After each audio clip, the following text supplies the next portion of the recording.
Second orientation বা second ড্রাইভটা হচ্ছে আমাদের সাকসেস ড্রাইভ। এবং এটার লিমিটেশনটা কি? প্রত্যেকে জীবনে সাকসেসফুল হতে চায়। জীবনে দুই ধরনের সাকসেস আছে, তারও গোড়ার কথা হচ্ছে আমরা দুই ধরনের চেষ্টা করি। একটা হচ্ছে হওয়ার চেষ্টা করি, আর একটা হচ্ছে করার চেষ্টা করি। করার চেষ্টায় সাকসেস আছে, হওয়ার চেষ্টায় সাকসেস আছে। তো success in what we do, যা আমরা করি এটাতে সাকসেস হচ্ছে। এই সাকসেসটা হচ্ছে ফেম, ফরচুন, ফ্যান, এই তিন ধরনের যে কোনো একটা অথবা এর কম্বাইনেশন মিলে হচ্ছে যে এই সাকসেসটা ডিটারমাইন হয়। আমাদের প্রচুর ফলোয়ার হবে, ফ্যান হবে, আমাদের প্রচুর ফেম হবে, মানুষ আমাদেরকে চিনবে এবং প্রচুর টাকা পয়সা আসবে, ফরচুন আসবে। এটাকে মেজার করা হয় মূলত উপার্জিত টাকায়, অর্জিত অ্যাওয়ার্ডে বা প্রতিযোগিতায় জেতার মাধ্যমে। এ ধরনের সাকসেস সহজ নয়, এটার পেছনে প্রচুর শ্রম, রক্ত, চোখের পানি এবং কিছুটা ভাগ্যও কাজ করে, সব মিলে এটা অর্জন হয়। এবং অনেক সময় এটার পেছনে চিটিং, লাইং, স্টিলিং অথবা অন্যের পকেট মারা ইত্যাদি অনেক ধরনের কাজও ইনভলভ হইতে হয়। কিন্তু এ ধরনের সাকসেস সিম্পল, কারণ হচ্ছে এ ধরনের সাকসেস ধরে রাখা কঠিন।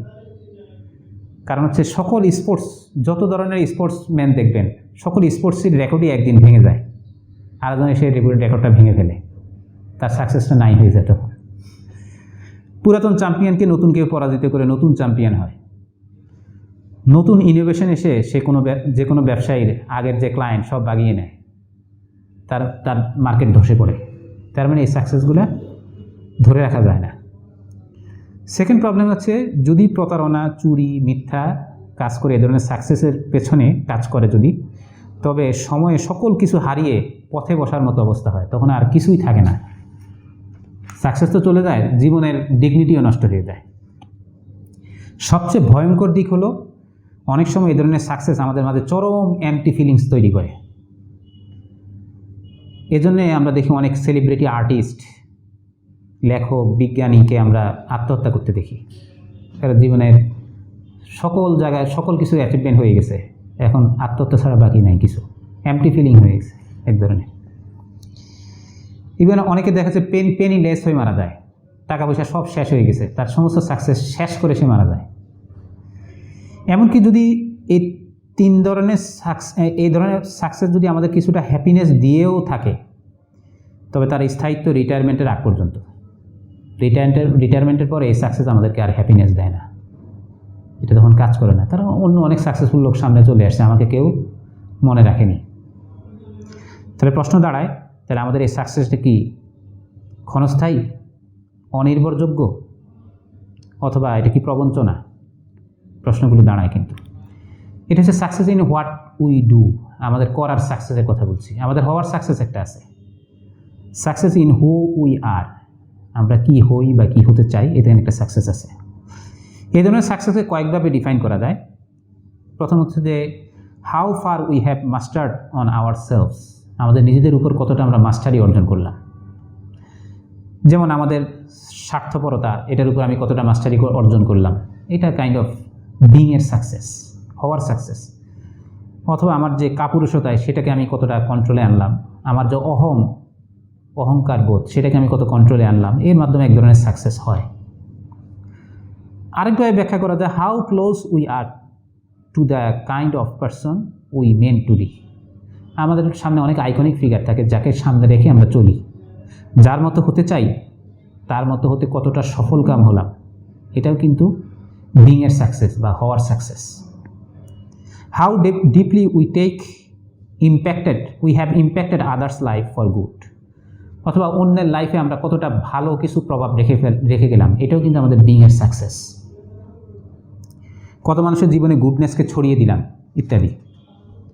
এ ধরনের সাকসেসকে শুধু ডিফাইন করাই কঠিন না, বরং অর্জন করাও অনেক কঠিন। এটা যে সাকসেস এটাই অনেকে বিলিভ করতে চায় না। এরপরে এই সাকসেস অর্জন করতে গেলে টাকা পয়সা, ফেম কামানোর চেয়েও কঠিন এই ধরনের সাকসেস। এ ধরনের সাকসেসকে শুধু হার্ডওয়ার্ক এবং লাকের ব্যাপারই নয়, বরং যারা এই ধরনের সাকসেস অর্জন করে সেই অর্জনকে সাকসেস হিসেবেই ডিফাইন করা কঠিন। যেমন হিউমিলিটি, আপনি কতটা বিনয়ী, এটাকে কে সাকসেস বলবে?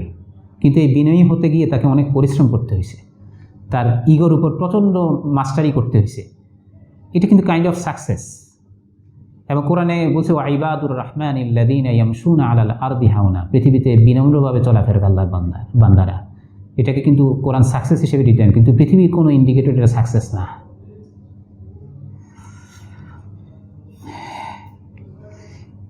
তাহলে এ ধরনের সাকসেসের পেছনে চিটিং, স্টিলিং বা মিথ্যা এগুলো কাজ করে না, বরং এটা সলিড হইতে হয়। তবে একবার এই সাকসেস অর্জন করলে অন্য কেউ এই সাকসেস ছিনিয়ে নিতে পারে না, এটা জীবনের সাথে থেকে যায়। এবং কোনো কম্পিটিটর এটিকে ছড়িয়ে দিতে আসে না যে তুমি বেশি বিনয়ী, আমি তোমার চেয়ে বেশি বিনয়ী হব। এই কম্পিটিশনে কেউ আসে না। এবং এই কম্পিটিশনে একজন আরেকজনকে ম্লান করে দেয় না, কোনো অ্যাক্সিডেন্ট এই সাকসেস নিয়ে যেতে পারে না।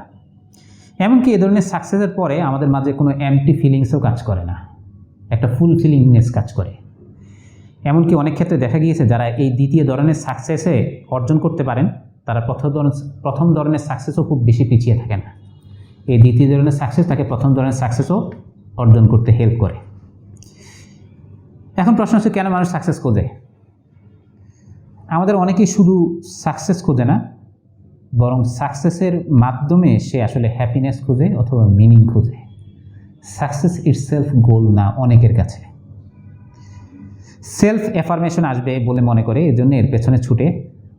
ইউজুয়ালি এই যে ইনস্ট্রুমেন্টাল পার্সপেক্টিভ, অর্থাৎ একটাকে আরেকটার জন্য ব্যবহার করে, এই ইনস্ট্রুমেন্টাল পার্সপেক্টিভটা সেকেন্ড টাইপস অফ সাকসেসের ক্ষেত্রে প্রযোজ্য।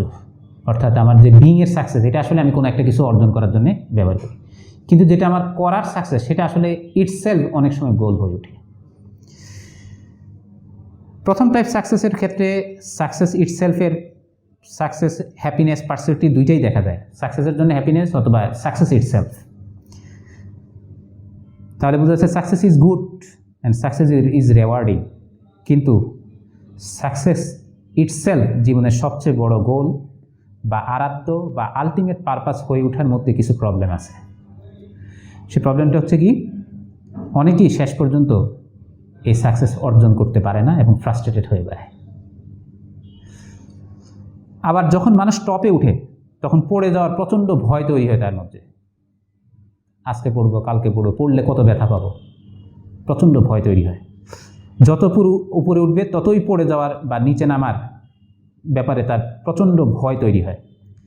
এবং যখন একেবারে চূড়ায় উঠে যায়, তখন তার কাছে অর্জনযোগ্য আর কিছুই থাকে না, তার কাছে আর কোনো গোল থাকে না, কিছু থাকে না। এবং এই তাকে একটা ভয়ঙ্কর এমটিনেস, ভয়ঙ্কর হলোনেস তাকে গ্রাস করে ফেলে এবং এক ধরনের মোহভঙ্গ হয়ে তার মধ্যে। এই সময় অনেকে আত্মহত্যা করে। অনেক সময় এই অর্জন করতে গিয়ে ফ্যামিলি, ফ্রেন্ডস, সোশ্যাল লাইফকে স্যাক্রিফাইস করতে হয়।